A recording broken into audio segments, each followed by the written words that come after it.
Hey, I'm doing another video with a weird background like I do every once in a while. And I'm reviewing kind of a rarity beer. It's double dry hopped the Publick House IPA from Trillium, which I've actually had this beer before over a year and a half ago. I don't think they've made it since. Don't even know if they've made the regular Publick House IPA since then. And it's one of the few Trillium beers that uses Centennial hops. They kind of feature a lot of the newer hop varieties, but Centennial is one of the classic ones. This one has Citra, Centennial, and Columbus hops. It was canned yesterday, which is great.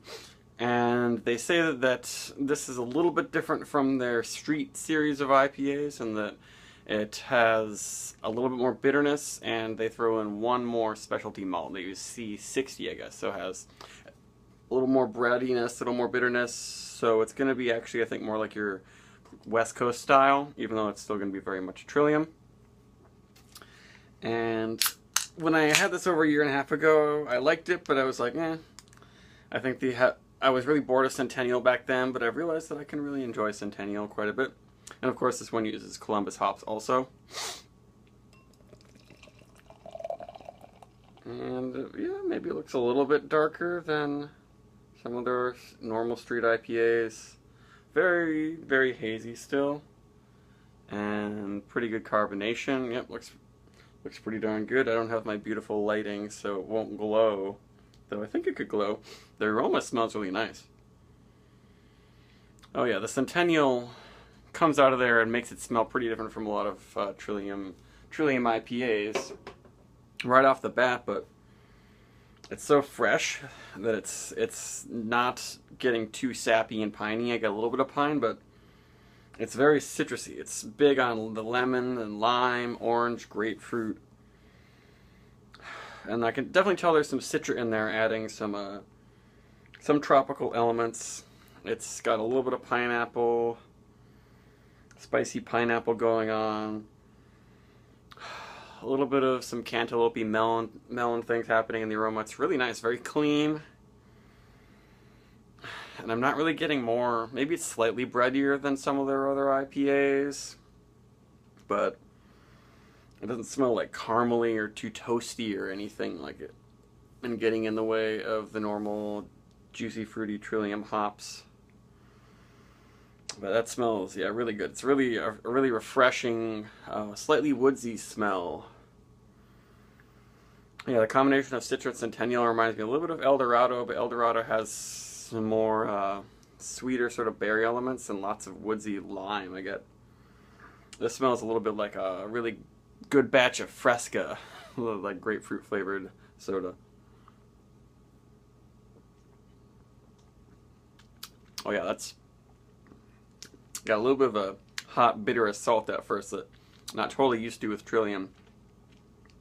But it fades away and gets pretty sweet. I get that nice stone fruit yeastiness that's in all their hoppy beers in the finish. And then bitterness is brisk, but it fades away pretty quickly after the first sip. And maybe there's a little more cooked bread crust flavor. But I'm not getting like caramel or anything like crystal malt flavors, because they don't use a lot of crystal malts in this one. I didn't look up about C60, but it seems like for all these C15, C60, C120 not hops, but malts, as the number after the C gets higher, they get darker and more intense in flavor. But this is just a little bit more toasty than they usually are. It's a little toastier than like the normal Cheerios flavor I get from their malt they use in their IPAs. The Centennial's giving it, more pine, a little sappy. It's pretty nice though. I'm enjoying it right now, but it's just slightly different from the way Trillium usually hops their beers. Now the bitterness is building up a little bit. It's getting a little bit pithy, but it's still a little sweet to help deal with that. And the heat, I feel like I'm noticing more heat in my throat than I usually do from their other IPAs, especially like Congress Street.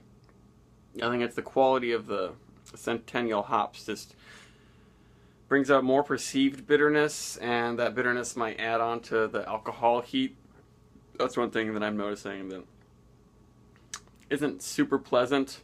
It's not quite as intense as, you know, like Headroom, or especially their Never and Again double IPA that burns quite a bit. This one isn't quite like that.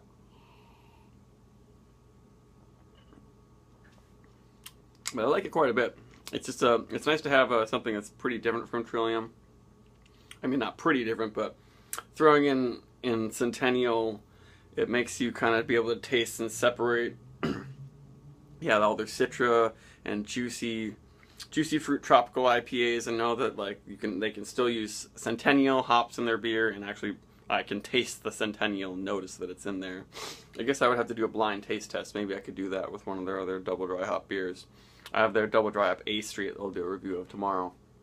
But this is pretty nice. It's got all the classic Trillium elements perfectly in there, but the Centennial makes it just a little bit different. It's just a little closer to your classic big old West Coast IPA, smack in the face beer. It is pretty strong and resinous up front, and there's a little bit of a dank quality coming out of the aroma for sure. Very slight onion, but it's not too vegetal.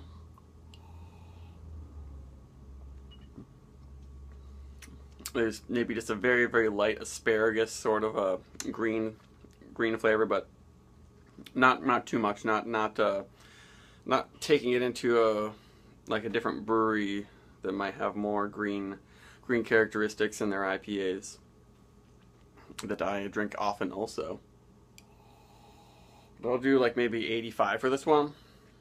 It's pretty good, but the bitterness is just it's probably would make like West Coast hoppy IPA fans pretty happy.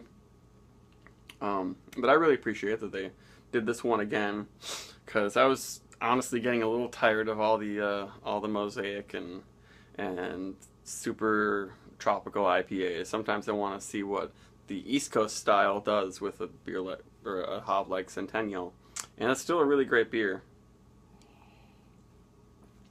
So yeah, 85, 86, 22 bags of popcorn, and maybe a side of spruce tips, because this one's a little piney. Goodbye.